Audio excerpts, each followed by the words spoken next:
We've got some questions, I'm sure, in the audience for everybody up here, and we certainly want to get to them. So let's start taking some before we run out of time. Let's see who's up first. Hi there, what's your question? Hi, I just wanted to first say to Matt Damon and Jodie Foster, thank you so much for being a tremendous inspiration. All your work for me and my actor friends, you guys are our heroes. Yeah.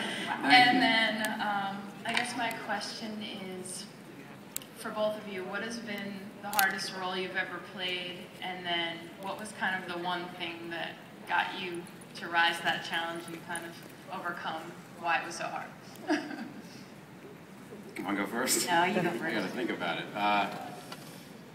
I think the hardest part was probably trying to get a job at the beginning. That was the hardest. Seriously, like that was the most frustrating and difficult part of the entire thing. Like listening to Joe or just a few minutes ago up here talking, you know, as challenging, as much as we can kind of bitch or grouse about a certain role, like the reality is we're doing what we love to do and it's really fun, you know. So even if there are kind of difficult parts or you gotta, you know, go on a special diet or train or, you know, whatever it is, it's like it's still, you're doing what you love to do. And there's really and that to me is, so once I kind of got my foot in the door and I realized they weren't going to throw me out and I could work consistently, there hasn't really been, I feel like I don't really work because I'm doing what I really love to do.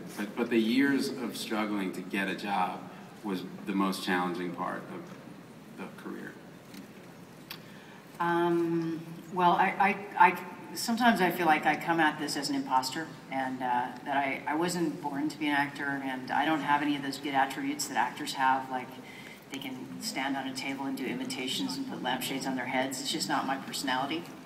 But I started as a child actor at 3, and you know, here I was. I've always had a very intellectual approach, and I look at movies the way I look at books. And I am somebody who processes things through my head first, and then at the same time through my body. So there have been roles that I've actually had to change all that. And those are the challenging ones.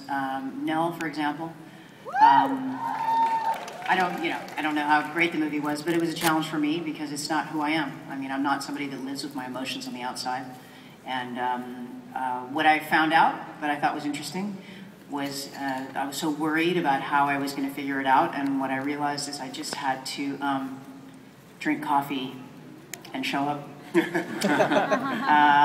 if I had known that all those years ago, maybe I would have started drinking coffee and showing up more often. Matt, you mentioned all the work that Neill had done to provide you with the tools to show you that world, to show you what it looked like in the armory and all that stuff. As an actor, that information can't be anything but helpful, I assume, when you're trying to inhabit a world that's as foreign as this one, right? Yeah, and there was really no question that Neill couldn't answer. You know, I felt like I'd ask him questions as a joke sometime, like, you know, why is Elysium shaped like that? And he's like, well, it's because it's got centrifugal gravity. Look at the tilt and the angle it's facing the sun. Well, you know, the group that convened, the NASA group in the 70s, came up with the Stanford torus in mind as on the Stanford torus. And it just, you know, it's just really fun to work with somebody like that who actually does have all the answers. It's great. Hi there, what's your question? Hi, my question is for Sharlto. You burst onto the scene in 2009 with District 9, and then you went on to A-Team, now this, and many other projects. What's the transformation been like for you as an actor over the last 3 years, going from a state of relative anonymity to full-fledged star?